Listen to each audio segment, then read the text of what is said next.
నమస్కారం. సుఖీ భవకు స్వాగతం. ఈ రోజు సుఖీ భవలో హైపోథైరాయిడ్ తో బాధపడుతున్నారా? నడు నొప్పిని తగ్గించే వంట దినుసు ఇదే. తరచూ దప్పిక నివారించుకోండి ఇలా. పాడైన చిగుళ్లకు ఫ్లాప్ సర్జరీ. ఇంకా హెల్త్ టిప్. మన జీవనం సాఫీగా సాగాలంటే మన ఒంట్లో జీవక్రియలన్నీ సవ్యంగా జరగాలి. జీవక్రియలన్నీ సవ్యంగా జరగాలంటే అందుకు థైరాయిడ్ గ్రంథి చక్కగా పనిచేస్తూ ఉండాలి. అయితే ఇవాళ మనలో చాలా మందిలో, ముఖ్యంగా మహిళల్లో థైరాయిడ్ గ్రంథికి సంబంధించిన సమస్యలు ఎక్కువగా కనిపిస్తున్నాయి. ముఖ్యంగా థైరాయిడ్ హార్మోన్ బాగా తక్కువగా ఉంటోంది. ఈ రకమైన పరిస్థితిని డాక్టర్లు హైపోథైరాయిడిజంగా పిలుస్తారు. నెలసరి చిక్కులు మొదలుకొని అధిక బరువు వరకు అనేక సమస్యల్ని తెచ్చిపెట్టే హైపోథైరాయిడిజంకు కారణాలు, పరిష్కార మార్గాల గురించి ఇప్పుడు తెలుసుకుందాం. మన శరీరంలో ఎన్నో అవయవాలు, మరెన్నో విభాగాలు ఉన్నా వాటన్నింటిలోకి ఎంతో కీలకమైనది థైరాయిడ్ వ్యవస్థ. మన జీవక్రియలను క్రమబద్ధం చేసే అతి ముఖ్యమైన పనిని ఈ వ్యవస్థే నిర్వహిస్తుంది. ఇదిగో ఇక్కడ సీతాకోక చిలుక ఆకారంలో కనిపిస్తోందే, అదే థైరాయిడ్ గ్రంథి. శరీర అవసరం మేరకు నిరంతరం హార్మోన్లను స్రవిస్తూ మన ఒంట్లో జీవక్రియలు క్రమబద్ధంగా జరిగేలా చూస్తూ ఉంటుంది. అయితే ఈ గ్రంథి విడుదల చేసే థైరాక్సిన్ హార్మోన్ ఎక్కువైనా తక్కువైనా మనలో రకరకాల ఆరోగ్య సమస్యలు కనిపిస్తూ ఉంటాయి. థైరాయిడ్ గ్రంథి అవసరానికి మించి హార్మోన్ను స్రవించటాన్ని హైపర్ థైరాయిడిజం అని, హార్మోను తక్కువగా స్రవించటాన్ని హైపోథైరాయిడిజం అని అంటారు. ఇవాళ మనలో చాలామందిలో, ముఖ్యంగా మహిళల్లో హైపోథైరాయిడిజం అనేది చాలా ఎక్కువగా కనిపిస్తోంది. ఈ థైరాయిడ్ హార్మోన్ సరిగ్గా పనిచేయడానికి రెండు రకాలుగా పనిచేయదు. ఒకటి అధికంగా పనిచేస్తుంది, అంటే హార్మోన్ అవసరం ఉన్నదానికంటే ఎక్కువ పనిచేసినప్పుడు ఏమవుతుందంటే హైపర్ థైరాయిడిజం అంటాం. 80 to 90% ఆఫ్ పేషెంట్స్ హైపోథైరాయిడ్, అంటే హార్మోన్ అవసరం ఉన్నదానికంటే తక్కువ ప్రొడ్యూస్ చేస్తుంది. ఈ హైపోథైరాయిడిజం వచ్చిన వాళ్ళు ఫస్ట్ మెటబాలిజం తగ్గిపోద్ది. మెటబాలిజం తగ్గితే తిన్నదంతా ఫ్యాట్గా స్టోరేజ్ అవ్వటం వల్ల వెయిట్ పెరగటం, మోషన్ సరిగ్గా అవ్వకపోవటం, ఆకలి ఉండకపోవటం, గుండె హార్ట్ రేట్ తగ్గి దానివల్ల ఇబ్బంది రావటం, కొలెస్ట్రాల్ పెరగటం వల్ల గుండె జబ్బులు రావటం, లేకపోతే బ్రెయిన్ స్ట్రోక్స్ రావటం అనేది జరుగుతుంది. సో రెండు సమతుల్యంగా మన హార్మోన్ ఉన్నప్పుడే ఈ అన్ని మెయిన్ ఆర్గన్స్, వైటల్ ఆర్గన్స్ అన్నీ కూడా సరిగ్గా పనిచేస్తాయి. హైపోథైరాయిడిజం అనేది జనరల్గా మగవాళ్ళ కంటే ఆడవాళ్ళకి ఎక్కువ వస్తుందండి. జనరల్గా ప్రెగ్నెన్సీలో కొంచెం ఇన్సిడెన్స్ ఎక్కువ అవుద్ది. ఆడవాళ్ళకి రావడానికి మెయిన్ కారణం ఏంటంటే, యాజ్ మేల్ అండ్ ఫీమేల్లో, మగవాళ్ళు ఆడవాళ్ళు ఆటోఇమ్యూన్ డిసీజ్, అంటే ఆటోఇమ్యూన్ డిసీజ్ అంటే మన బాడీ కణాలని శత్రువుగా అనుకుని ఆ కణాలను చంపేస్తూ ఉంటుంది. సో ఆటోఇమ్యూన్ ఇష్యూస్ ఆడవాళ్ళలో కొంచెం ఎక్కువ ఉంటుంది. కాబట్టి థైరాయిడ్ కూడా, ఈ హైపోథైరాయిడ్ అనేది మన థైరాయిడ్ గ్లాండ్లో ఉన్న సెల్స్ని ఆటోఇమ్యూన్ ప్రాసెస్ వల్ల ఆ సెల్స్ని చంపేస్తుంది. సో దానివల్ల ఏమవుతుంది, థైరాయిడ్ హార్మోన్ ప్రొడక్షన్ అనేది తగ్గుతుంది. దానివల్ల హైపోథైరాయిడిజం వస్తుంది. సో ఆటోఇమ్యూన్ ప్రాసెస్ స్వతహాగా ఆడవాళ్ళలో ఎక్కువ కాబట్టి మనకి ఇన్సిడెన్స్, అంటే ఎక్కువ శాతం మగవారి కంటే ఆడవాళ్ళకి హైపోథైరాయిడిజం వచ్చే అవకాశాలు ఎక్కువ ఉంటాయి. థైరాయిడ్ హార్మోన్ తగినంత ఉత్పత్తి కాకపోవటానికి ఒకప్పుడు ఆహారంలో సరిపడా అయోడిన్ లేకపోవటం అనేది ప్రధాన కారణంగా ఉండేది. ఈ కారణాన్ని గుర్తించి అయోడిన్ అందుబాటులోకి తెచ్చిన కారణంగా హైపోథైరాయిడిజం రావటం అనేది తగ్గిపోతుంది. కాకపోతే హైపోథైరాయిడిజం రావటానికి గల మరో అతిపెద్ద కారణమైన ఆటో ఇమ్యూన్ డిసీజ్ సమస్య మాత్రం అలాగే కొనసాగుతోంది. వంశపారంపర్యంగా, అంటే తల్లిదండ్రులకు ఉంటే పిల్లలకు హైపోథైరాయిడిజం వచ్చే అవకాశాలు ఎక్కువ. పిట్యూటరీ గ్రంథిలో లోపం ఉన్నప్పుడు, థైరాయిడ్ గ్రంథి నిర్మాణంలో లోపం ఉన్నప్పుడు, గ్రంథి పూర్తిగా ఏర్పడకుండా పుట్టినప్పుడు, థైరాయిడ్కు క్యాన్సర్ సోకినప్పుడు హైపోథైరాయిడిజం కనిపించే అవకాశం ఉంటుంది. హైపోథైరాయిడిజంలో సబ్ క్లినికల్, క్లినికల్ అని మళ్ళీ రెండు రకాలు ఉంటాయి. సబ్ క్లినికల్లో T3, T4 సాధారణంగానే ఉంటాయి. అయితే థైరాయిడ్ స్టిమ్యులేటింగ్ హార్మోన్ TSH మాత్రం ఎక్కువగా ఉంటుంది. క్లినికల్లో TSHతో పాటు T3, T4లు కూడా తగ్గుతాయి. హైపోథైరాయిడిజము డయాగ్నోస్ చేయడానికి, ఎనీ థైరాయిడ్ డిసీజ్ డయాగ్నోస్ చేయడానికి ఒకటి physical examination, next laboratory test, third nuclear medicine. Physical ఎగ్జామినేషన్లో ఈ గొంతు దగ్గర స్వెల్లింగ్ ఉంటే ఆ స్వెల్లింగ్ సైజ్ ఎంత ఉంది, దాని కన్సిస్టెన్సీ ఏంటి అనేది మనం ఎగ్జామిన్ చేసుకోవచ్చు. నెక్స్ట్ బయోకెమికల్ టెస్ట్లో T3, T4, TSH, free T3, free T4 అని ఉంటాయి. అది కాకుండా యాంటీ-T2 యాంటీబాడీస్, థైరోగ్లోబిన్ యాంటీబాడీస్ అని యాంటీబాడీ టెస్ట్లు ఉంటాయి. ఇది బ్లడ్ టెస్ట్లు. థర్డ్ది అల్ట్రాసౌండ్తోనూ న్యూక్లియర్ స్కాన్తోనూ మనం కన్ఫర్మ్ చేసుకోవాలి. కన్ఫర్మ్ చేసుకున్నప్పుడు న్యూక్లియర్ స్కాన్స్లో కోల్డ్ నాడ్యూల్ అంటే మోస్ట్లీ క్యాన్సర్ అయ్యే అవకాశాలు ఉంటాయి. హాట్ నాడ్యూల్ అంటే నాన్ క్యాన్సరస్. ఈ డివిజన్ తెలుసుకున్నాక మనం దాన్ని బయాప్సీ అవసరమా, FNAC అవసరమా చూసుకుని దాని ప్రకారం మనం ట్రీట్ చేసుకోవాలండి. ఒంట్లో తగినంత థైరాయిడ్ హార్మోన్ ఉత్పత్తి కాకపోవడంతో చాలా సమస్యలు కనిపిస్తూ ఉంటాయి. బాగా బరువు పెరిగిపోతూ ఉంటారు. తరచుగా జుట్టు రాలుతూ ఉంటుంది. గొంతు పై భాగంలో వాపు ప్రస్ఫుటంగా కనిపిస్తూ ఉంటుంది. చర్మం పులిబారటం, అలసట, శక్తిహీనత, నెలసరి గాడి తప్పి రావటం, నెలసరిలో ఎక్కువ రక్తస్రావం, PCOD, ఫైబ్రాయిడ్స్, గర్భధారణ కష్టం కావటం, మలబద్ధకం, మతిమరుపు, డిప్రెషన్, చలి తట్టుకోలేకపోవటం, గుండె వేగం తగ్గటం, ఇలా అనేక సమస్యలు చుట్టుముడుతూ ఉంటాయి. ఈ లక్షణాలు కనిపిస్తున్నప్పుడు ఆలస్యం చేయకుండా TSHగా పిలిచే థైరాయిడ్ స్టిమ్యులేటింగ్ హార్మోన్ పరీక్ష చేయించుకోవాలి. ఈ పరీక్ష ద్వారా అప్పటికే సమస్య ఉన్నట్లు తేలినా లేదా మున్ముందు ఆ సమస్య రాబోతోందని తెలిసినా ముందు జాగ్రత్తలు తీసుకునే వెసులుబాటు కలుగుతుంది. మన థైరాయిడ్ గ్లాండ్లో థైరాయిడ్ హార్మోన్ ప్రొడ్యూస్ చేసే సెల్స్ తగ్గిపోవటం వల్ల అవసరం ఉన్న దానికంటే హార్మోన్ తక్కువ ప్రొడ్యూస్ అవుతుంది. దాన్ని మనం చిన్న ట్యాబ్లెట్ ద్వారా పరగడుపులో వేసుకోవడం వల్ల థైరాయిడ్ హార్మోన్ లివోథైరాక్సిన్ అంటాం. ఈ ట్యాబ్లెట్ని మనం పరగడుపులో వేసుకోవడం వల్ల దాన్ని బ్యాలెన్స్ చేస్తున్నాం. అంటే ఇది డిసీజ్ కాదు, బేసిక్గా ఏంటంటే డిసార్డర్. మనకి తక్కువ ఉంది, దాన్ని బ్యాలెన్స్ చేసుకోవటం. చాలా సింపుల్ ట్రీట్మెంట్, కాస్ట్ కూడా పెద్ద ఎక్కువ ఉండేది కాదు. మీకు 100 ట్యాబ్లెట్లు మోస్ట్లీ 150, 200 లోపల వచ్చేస్తాయి. అంటే 3 months కోర్స్ కూడా మీకు 100-120 రూపాయలు అయిపోయే అవకాశాలు ఉన్నాయి. సో దీన్ని నెగ్లెక్ట్ చేస్తే దానికి వచ్చే సైడ్ ఎఫెక్ట్స్ చాలా భయంకరంగా ఉంటాయి. కాబట్టి సింపుల్ ట్యాబ్లెట్ మనం హార్మోన్ మేనేజ్ చేసుకోగలిగితే మామూలు థైరాయిడ్ లేని వాళ్ళు ఎలా ఉన్నారో మనం కూడా థైరాయిడ్ ఉన్న వాళ్ళు కూడా అలాగే హెల్తీగా ఉండే అవకాశాలు ఉంటాయి. టీనేజ్లో వచ్చిన హైపోథైరాయిడిజం కొంతమందికి అడల్ట్ అయినా కొంచెం తగ్గే అవకాశం, దట్స్ వెరీ మినిమల్ అండి. 5% కంటే ఎక్కువ ఉండరు ఆగిపోయేవాళ్ళు. 95% పేషెంట్స్ జీవితాంతం తీసుకోవాల్సి వస్తుంది. ఇది ఒక పెద్ద డిసీజ్ అనుకుని అది మానేయాలని ఇతరత్ర ప్రయత్నాలు కూడా చేయడం అనవసరం. ఒక సింపుల్ ట్యాబ్లెట్ మీ హార్మోన్ రీప్లేస్ చేస్తుంది, ఆరోగ్యంగా ఉంచుద్ది. దాన్ని కంటిన్యూ చేసుకుంటే మనకి దానివల్ల వచ్చే ఇబ్బందుల నుంచి మనం బయటపడవచ్చు. బేసిక్ లైఫ్ స్టైల్స్ పెద్ద చేంజ్ చేయాల్సిన అవసరం లేదండి. ఒకటి అయోడైజ్డ్ ఉప్పు వాడటం అనేది చాలా ఇంపార్టెంట్. ఇంకోటి క్రూసిఫెరస్ వెజిటేబుల్స్ తక్కువ తినాలి అని అంటాం. క్రూసిఫెరస్ వెజిటేబుల్స్ అంటే ఏంటి? Cauliflower, cabbage, broccoli. ఈ 3 తక్కువ తింటే మంచిది. అంటే 100% అవాయిడ్ చేయాలని కాదు, వారానికి ఒకసారి తినడంలో నష్టం లేదు. కానీ వారానికి 2-3 సార్లు కంటే ఎక్కువ తింటే హార్మోన్ ప్రొడక్షన్ తగ్గుద్ది. కాబట్టి సో క్రూసిఫెరస్ వెజిటేబుల్స్ మాత్రం అవాయిడ్ చేయమంటాం. మిగతా ఫుడ్స్ పెద్ద అవాయిడ్ చేయాల్సిన అవసరం లేదు. మిల్లెట్స్తో తీసుకుంటే కొర్రలు అంటాం. ఈ కొర్రలు మాత్రం హైపోథైరాయిడిస్ పేషెంట్స్కి తీసుకోవడం మంచిది కాదు. తగినంత హార్మోన్ ఉత్పత్తి కాకపోవటమనే హైపోథైరాయిడిజం సమస్యను థైరాక్సిన్ హార్మోన్ మాత్రలతో సరిదిద్దవచ్చు. ఈ నోటి మాత్రలతో హైపోథైరాయిడిజంతో వచ్చిన సమస్యలన్నీ 1-2 వారాల్లో తగ్గుముఖం పడతాయి. అయితే ఒకసారి హైపోథైరాయిడిజం సమస్య కనిపించిన తర్వాత జీవితాంతం మందులు వాడాల్సి ఉంటుంది. పొద్దున్నే నిద్ర లేచిన వెంటనే మాత్ర వేసుకోవాలి. మాత్ర వేసుకున్న అరగంట వరకు ఎలాంటి ఆహారం తీసుకోకూడదు. మరీ ముఖ్యంగా కాఫీ తాగకూడదు. ఒకరోజు మర్చిపోయినంత మాత్రాన రెండో రోజు 2 మాత్రలు వేసుకోకూడదు. కాల్షియం మాత్రలు థైరాయిడ్ మాత్ర ప్రభావాన్ని కుంటుపరుస్తాయి. కాబట్టి 2 మాత్రల మధ్య 4 గంటల ఎడం పాటించాలి.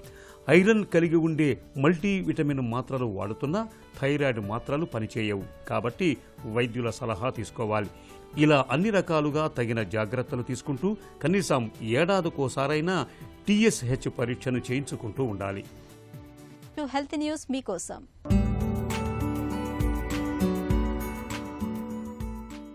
నడునొప్పి అంటేనే ప్రత్యక్ష నరకానికి నిదర్శనం. వెన్నులో జలధిరింపులా, నడుములో సూది పోటుల్లా, వీపు మీద సమ్మెట పోటులా బాధిస్తుంది. నడుము నొప్పితో బాధపడుతున్నప్పుడు ఎక్కడా కాసేపు కుదురుగా కూర్చోలేం, స్థిమితంగా పడుకోలేం. ఒక్క మాటలో చెప్పాలంటే నడుము నొప్పి పక్కలో బల్లంలా వేధిస్తుంది.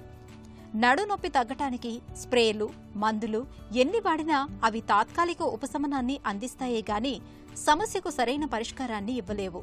అయితే తీవ్రమైన ఈ సమస్యను దూరం చేసి శాశ్వత పరిష్కారాన్ని అందించే గుణం పసుపులోని ఓ వానిలిన్ అనే రసాయనానికి ఉందని అంటున్నారు కెనడాలోని మెక్గిల్ యూనివర్సిటీకి చెందిన శాస్త్రవేత్తలు.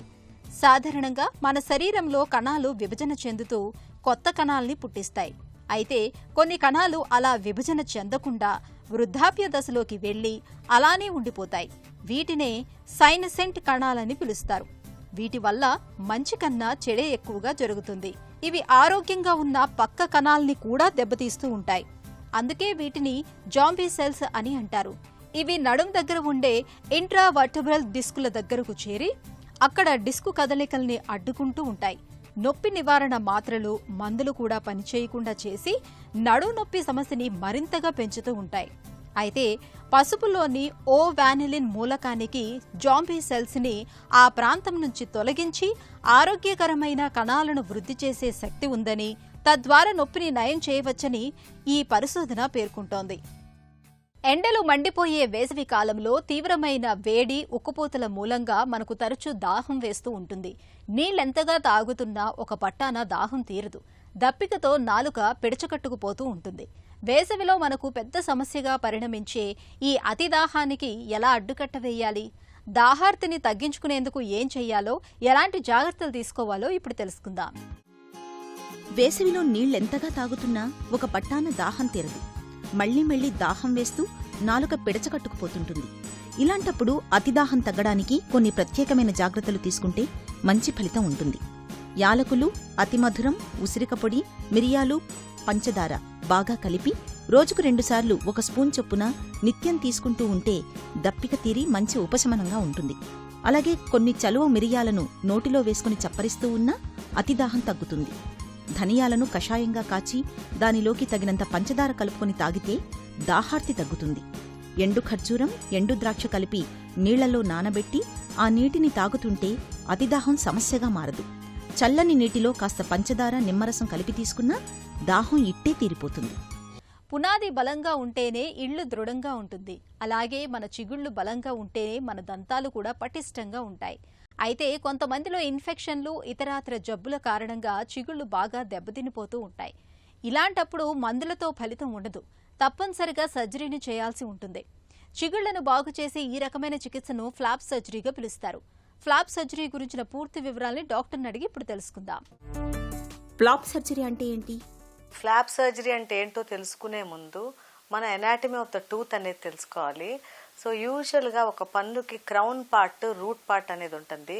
మనకి కనపడేది క్రౌన్ పార్ట్, ఆ లోపల ఎముకలో ఉండేది రూట్ పార్ట్. ఈ రూట్ పార్ట్ బోన్తో కవర్ అయి ఉంటుంది. బోన్ మీద గమ్ ఉంటుంది. సో మనకు కనపడే పింక్ కలర్ చిగుళ్ళు అంటాము. ఆ చిగుళ్ళది ఆ బోన్ని కవర్ చేస్తూ ఉంటుంది.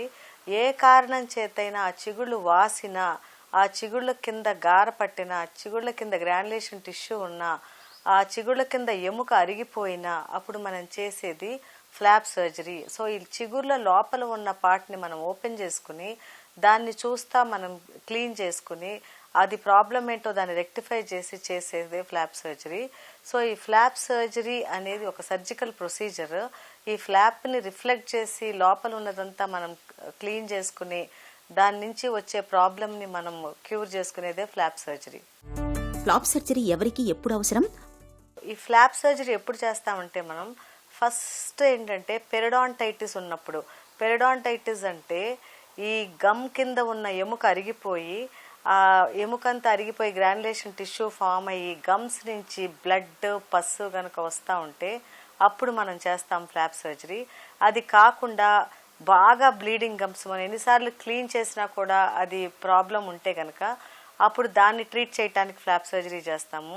లేదా జింజైవల్ స్వెల్లింగ్స్, కొన్నిసార్లు చాలా హెవీగా స్వెల్లింగ్స్ ఉంటాయి. జింజైవా నోరు మూసుకోవటానికి కూడా కష్టంగా ఉంటుంది. అప్పుడు దానికి జింజవెక్టమీ చేసి ఆ జింజైవా లోపల ఉన్నది కూడా క్యూరేట్ చేస్తాం ఫ్లాప్ సర్జరీ చేసి. సో ఇట్లా పెరిడాంటల్ ప్రాబ్లమ్స్, ఎముక ప్రాబ్లమ్స్, లేకపోతే గమ్ ప్రాబ్లమ్స్, ఇట్లా వివిధ రకాల ప్రాబ్లమ్స్ ఉన్నప్పుడు మనం ఫ్లాప్ సర్జరీ అనేది చేస్తాం. ఫ్లాప్ సర్జరీ ప్రాథమిక లక్ష్యాలేంటి? ఫ్లాప్ సర్జరీ అనేది ప్రొసీజర్ ఏంటంటే మనం ఫస్ట్ ప్రొసీజర్ ఎనీ పేషెంట్ వాళ్ళకి పెరిడాంటల్ ప్రాబ్లం ఉంటే పేషెంట్కి అసలు తెలీదు. ఎందుకంటే పెరిడాంటల్ ప్రాబ్లం అనేది నొప్పి లేకుండా స్ప్రెడ్ అవుతూ ఉంటుంది. అదే మీకు డెంటల్ కేరీస్ అయితే పేషెంట్ అక్యూట్ పెయిన్ వచ్చి డాక్టర్ దగ్గరికి వెళ్తారు. కానీ పెరిడాంటల్ ప్రాబ్లం వల్ల పేషెంట్కి ఎటువంటి పెయిన్ ఉండదు, కానీ పళ్ళు లూజ్ అయ్యి కదులుతూ ఉంటాయి, కొంతమందికి పళ్ళు ఊడిపోతూ ఉంటాయి. So most of the patients ఆ ఊడిపోయిన 1-2 పళ్ళు పెట్టించుకోవటానికి వస్తూ ఉంటారు, కానీ వాళ్ళకి మిగతా పళ్ళు కదిలినా వాళ్ళు ఏమి ఇబ్బందిగా ఫీల్ అవ్వరు. సో మీకు ఎప్పుడైతే ఏ రీజన్ లేకుండా పన్ను కదిలిపోయి ఊడిపోయిందో అప్పుడు దంతవైద్యుడు డౌట్ వచ్చి మీకు ఎక్స్రేస్ తీస్తే లోపల ఎముక అనేది వాళ్ళకి తెలుస్తూ ఉంటుంది. సో పళ్ళల్లో కదలిక ఉన్నా లేదా పళ్ళలో నుంచి మీకు ఎటువంటి దుర్వాసన వస్తున్నా లేదా పస్ అనేది టూత్లో నుంచి వస్తున్నా గమ్లో నుంచి వస్తున్నా అప్పుడు మీకు పెరిడాంటల్ ప్రాబ్లం ఉన్నట్టు. కొంతమంది పేషెంట్స్ గమ్స్ నుంచి పస్ వస్తూ ఉంది, కానీ ఇప్పుడు పస్ రాకుండా మంచిగా గమ్స్ అన్నీ నీట్గా ఉన్నాయి అని అంటుంటారు. సో ఎప్పుడైతే మీకు పెరిడాంటల్ ప్రాబ్లం ఉంటుందో ఫస్ట్ బ్లీడింగ్ గమ్స్ కనపడుతుంది, తర్వాత జింజేవల్ స్వెల్లింగ్ అంటే గమ్స్ వాచి ఉంటాయి, ఆ తర్వాత పస్ వస్తూ ఉంటుంది. సో ఎప్పుడైతే పస్ వస్తుందో ఈ బ్లీడింగ్ ఆగిపోయి ఆ పస్ నుంచి తర్వాత పస్ కూడా డ్రైన్ అయిపోయి ఆ లోపల ఎముక కూడా అరిగిపోయి గమ్ ష్రింక్ అయిపోయి మీకు ఎటువంటి ఇబ్బంది ఉండకుండా పళ్ళు కదిలిపోతూ ఉంటాయి. సో అప్పుడు పేషెంట్ ఎటు నోటీస్ చేయలేరు, కానీ పళ్ళలో కదలిక అనేది వాళ్ళు గమనిస్తారు. సో అప్పుడు వాళ్ళు దంతవైద్యుడి దగ్గరికి వచ్చినప్పుడు ప్రాపర్ ఎక్స్రేస్ తీస్తే దానిలో ఎముక అరుగుదల అనేది కనపడుతుంది. సో ఇట్లా ఎముక అరుగుదలని చూసుకుని దాన్ని ఐడెంటిఫై చేసి అప్పుడు ట్రీట్మెంట్ ఇస్తాము, ఫ్లాప్ సర్జరీ అనేది చేస్తాం. ఫ్లాప్ సర్జరీ విధానం ఎలా ఉంటుంది? ఫ్లాప్ సర్జరీ చేయటానికి ముందు యాజ్ యూజువల్ లోకల్ అనస్థీషియా ఏమన్నా ప్రాబ్లం ఉందా పేషెంట్కి అనేది తెలుసుకుంటాము. లోకల్ అనస్థీషియా ఎలర్జీస్ కానీ ఏమన్నా ఉంటే కనుక దానికి తగ్గ అనస్థీషియా ఇస్తాము. అట్లా కాకుండా పేషెంట్ డయాబెటికా లేకపోతే హైపర్ టెన్షన్ లేకపోతే ఎనీ అదర్ ప్రాబ్లమ్స్ ఉన్నాయా అనేది కూడా ప్రాపర్ హిస్టరీ తీసుకుని దానికి తగినట్టుగా మేము ట్రీట్మెంట్ అనేది ఇస్తాము. సో ఇవన్నీ అయినాక పేషెంట్కి ఫ్లాప్ సర్జరీ చేయాలంటే ఫస్ట్ లోకల్ అనస్థీషియా ఇస్తాము. సో అది సెగ్మెంట్ వైజ్ చేస్తాము. సో ఐదర్ పైనంతా ఒకసారి కానీ లేదా కిందంతా ఒకసారి కానీ లేకపోతే ఒక్క సైడ్ ఒక్కసారి అట్లా చేస్తాము. సో చేయటానికి ముందు ఇంజెక్షన్ ఇచ్చి అంటే లోకల్ అనస్థీషియా ఇచ్చి ఆ ఫ్లాప్ అనేది ఎక్స్పోజ్ చేస్తాము. సో ఈ ఫ్లాప్ అనేది జాగ్రత్తగా మనం తీయాలి. ఎప్పుడైతే ఫ్లాప్ జాగ్రత్త తీస్తామో ఫ్లాప్ టేర్ అనేది ఉండకూడదు, ఎందుకంటే మరి క్లోజ్ చేసినాక పర్ఫెక్ట్ కాంటూర్ అనేది రావాలి. సో అది చాలా స్కిల్ఫుల్గా చేయాలి. సో ఈ ఫ్లాప్ రిఫ్లెక్ట్ చేసినాక ఆ ఫ్లాప్కి ఆ బోన్కి మధ్యలో ఉండే గ్రాన్యులేషన్ టిష్యూ, ఆ గ్రాన్యులేషన్ టిష్యూ ఎక్కడి నుంచి వస్తుందంటే ఎముక అరిగిపోయి లేదా లోపల ఇన్ఫెక్షన్ ఉండి గ్రాన్యులేషన్ టిష్యూ వస్తుంది. సో ఈ ఫ్లాప్ రిఫ్లెక్ట్ చేసినాక ఆ గ్రాన్యులేషన్ టిష్యూని అంతా ప్రాపర్గా క్యూరేట్ చేసి ప్రాపర్గా అదంతా తీసేస్తే మనకి రఫ్ బోన్ అనేది కనపడతా ఉంటుంది. ఎప్పుడైతే మనం ప్రాపర్ హెల్దీ బోన్ని నోటీస్ చేస్తామో అక్కడ దాకా క్యూరేట్ చేసి ఆ తర్వాత ఆ బోన్ మీద బోన్ ఫార్మింగ్ మెటీరియల్ ఒకటి ఉంటుంది, అంటే అది ఆస్టియోజెన్ అంటే ఒక హైడ్రాక్సెప్టేట్ క్రిస్టల్స్ ఉంటాయి. ఆ క్రిస్టల్స్ కనుక మనం ఆ బోన్ మీద వేసి ఆ తర్వాత ఫ్లాప్ క్లోజ్ చేస్తే మనం వేసిన హైడ్రాక్సీ అపెటైట్ క్రిస్టల్స్ ఆ లోపల ఉన్న బోన్ని మళ్ళీ ఫామ్ అవటానికి హెల్ప్ చేస్తూ ఉంటుంది. ఎప్పుడైతే పెరిడాంటల్ ప్రాబ్లం ఉందో ఎముక అరుగుదల ఎక్కువ ఉంటుంది, ఎముక ఫార్మేషన్ అనేది ఉండదు. సో ఎముక ఫార్మేషన్ ఎందుకు ఉండదు అంటే ఆ బోన్ ఫామ్ అయ్యే పొటెన్షియల్ తగ్గిపోతూ ఉంటుంది. సో ఎప్పుడైతే మనం ఈ హైడ్రాక్సెప్టేట్ క్రిస్టల్స్ వేస్తామో అప్పుడు ఎముక మళ్ళీ అందరికీ ఫామ్ అయినట్టే ఫామ్ అవుతూ ఉంటుంది, అందరికీ రిజార్బ్ అయినట్టే అవుతూ ఉంటుంది. సో అట్లా ఎముక ఫామ్ అవటానికి హెల్ప్ చేసే మెటీరియల్ వేసి క్లోజ్ చేస్తే అప్పుడు మీకు ఫ్లాప్ సర్జరీ కంప్లీట్గా అయినట్టు. లేదు కొంతమందికి ఎముక ఏమీ అరగకుండా ఉట్టిగా గమ్ లోపల వాళ్ళకి గ్రాన్యులేషన్ టిష్యూ ఉంటుంది. సో వాళ్ళకి ఈ బోన్ గ్రాఫ్ట్ అవసరం లేకుండా జస్ట్ ఆ గ్రాన్యులేషన్ టిష్యూ అంతా కూడా నీట్గా క్యూరేట్ చేసేసి మళ్ళీ ఆ ఫ్లాప్ అనేది క్లోజ్ చేయొచ్చు. ఇది పేషెంట్ కండిషన్ బట్టి ఐడెంటిఫై చేసి చేస్తాం. ఫ్లాప్ సర్జరీ తర్వాత ఎలాంటి జాగ్రత్తలు తీసుకోవాలి? ఫ్లాప్ సర్జరీ కాంప్లికేషన్స్ అనేవి ఏమి ఉండవు. ఫ్యూచర్లో కాంప్లికేషన్స్ రాకుండా ఉండటానికి మనం ఫ్లాప్ సర్జరీ చేస్తాము. అంటే ఫ్యూచర్లో పళ్ళు ఊడిపోయి లేదా పళ్ళు కదిలి లేదా నోరంతా ఇన్ఫెక్షన్ వచ్చి అట్లా నోట్ నిండా ఇన్ఫెక్షన్ కనుక ఉంటే అప్పుడు మనం అది ఫ్యూచర్లో రాకుండా ఇప్పుడు ఇరాడికేట్ చేయడం కోసం మనం ఫ్లాప్ సర్జరీ చేస్తాము. ఫ్లాప్ సర్జరీ వల్ల వచ్చే కాంప్లికేషన్స్ అనేవి ఎక్కువ ఏమి ఉండవు. సో యూజువల్గా లోకల్ అనస్థీషియా ఇచ్చినప్పుడు దానివల్ల వచ్చే కాంప్లికేషన్స్ ఉండొచ్చు, అంటే ఎలర్జీ కానీ హైపర్ సెన్సిటివిటీ కానీ మనం ఇచ్చే ఇంజెక్షన్ వల్ల ఉండొచ్చు, లేదా మనం సర్జరీ చేసేటప్పుడు ఏదన్నా ఆ ఫ్లాప్ ఏమన్నా టేర్ అయ్యి లేదా క్లోజ్ అవ్వటం కొంచెం ఇబ్బందిగా ఉండొచ్చు, లేదా ఫ్లాప్ సర్జరీ అయినాక ఒకవేళ మనం వేసే కుట్లు కొంచెం ఓపెన్ అవ్వచ్చు. తర్వాత కొద్దిగా పెయిన్ ఉండొచ్చు, కొంచెం స్వెల్లింగ్ ఉండొచ్చు, లేదా బ్లీడింగ్ ఉండొచ్చు. But these are all minor complications which can be corrected. అంతేగాని వచ్చే మేజర్ ప్రాబ్లం నుంచి మనం పేషెంట్ని బయటికి తీసుకురావచ్చు. అంటే ఒక్కసారి వాళ్ళకు పళ్ళు ఊడిపోతే, ఎముక అరిగిపోయి ఫ్యూచర్లో వాళ్ళు పళ్ళు పెట్టుకోవటం కూడా కష్టంగా ఉంటుంది, ఎందుకంటే ఎముక అరిగిపోయి ఉంటుంది కాబట్టి ఒకసారి మనం ఫ్లాప్ సర్జరీ అనేది చేస్తే వాళ్ళకి నార్మల్గా బోన్ ఫామ్ అయ్యి ఎటువంటి ఇబ్బంది అనేది ఉండదు. ఫ్లాప్ సర్జరీ తర్వాత డాక్టర్ని ఎప్పుడు కలవాలి?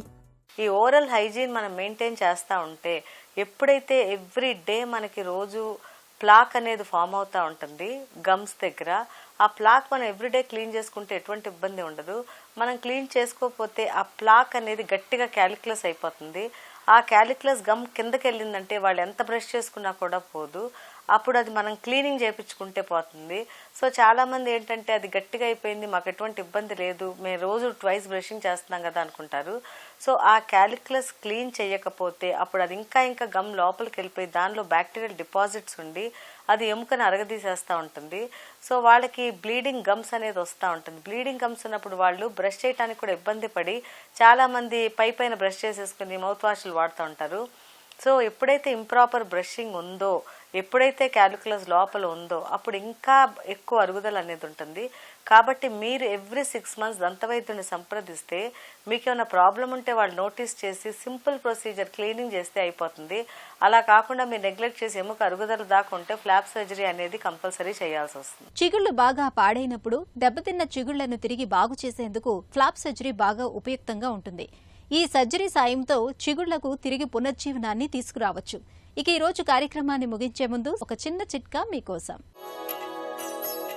వేసవిలో ఆహారాన్ని ఒకేసారి తీసుకోకండి. దీనివల్ల తిన్నది సరిగ్గా జీర్ణం కాక ఒంట్లో వేడి పుడుతుంది. కాబట్టి తక్కువ మోతాదులో ఎక్కువ సార్లు తినండి.